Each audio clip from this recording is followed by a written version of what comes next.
Yo, what's up mga kaibigan? Nalina tayo magkwentuhan. Isa na namang masterful performance ang pinakita ni Kawhi Leonard kahapon. Nagtala siya ng 45 points, 7 rebounds, 3 assists, 2 steals, and 2 blocks on 16 of 29 shooting sa field at pinangunahan niya nga ang Clippers sa 118-101 win laban sa Utah Jazz.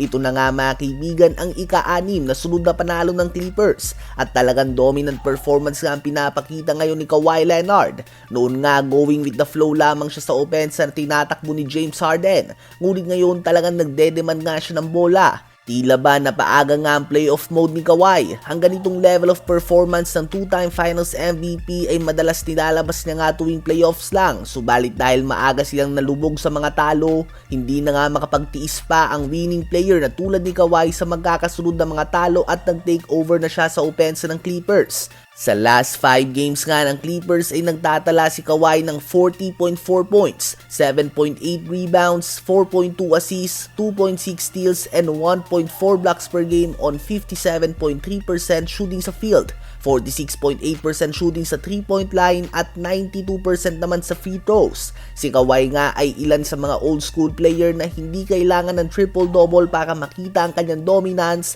at magagawa niyang buhatin ang kanyang team gamit ang kanyang pagiging efficient, mid-range game at depensa mala Jordan o Kobe noon. Si Kawhi ay may average ngayong season na 28.5 points per game. Maniwala kayo o hindi, subalit ito nga ang kanyang career high dahil hindi nga talaga siya madalas na magtodo ng kanyang scoring tuwing regular season. At dito naman natatakot ang ilang fans na baka naman masobrahan ng kayod si Kawhi na hindi na ito umabot sa playoffs at bumigay ulit ang kanyang tuhod. Ganun pa man ang realidad ngayon sa Clippers ay hindi nga sila aabot sa playoffs kung hindi pa magpapakita ng pang-MVP na laruan ng two-time finals MVP. Sa ngayon nga ang Clippers ay nasa 11th seed ng West at halos isang game na lamang ang pagitan sa 10th seed Portland Trail Blazers. Ano ba ang masasabi nyo sa performance si Kawhi Leonard ngayon?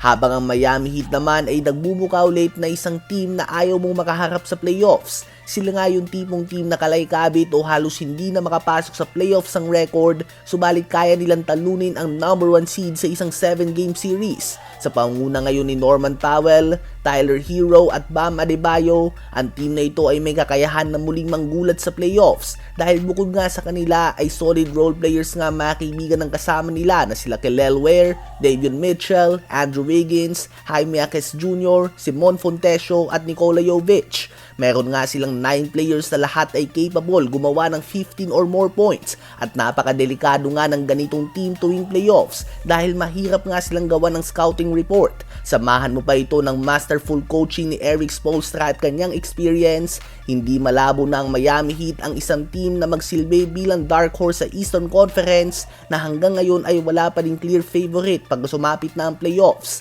Ano ba ang masasabi nyo tungkol dito?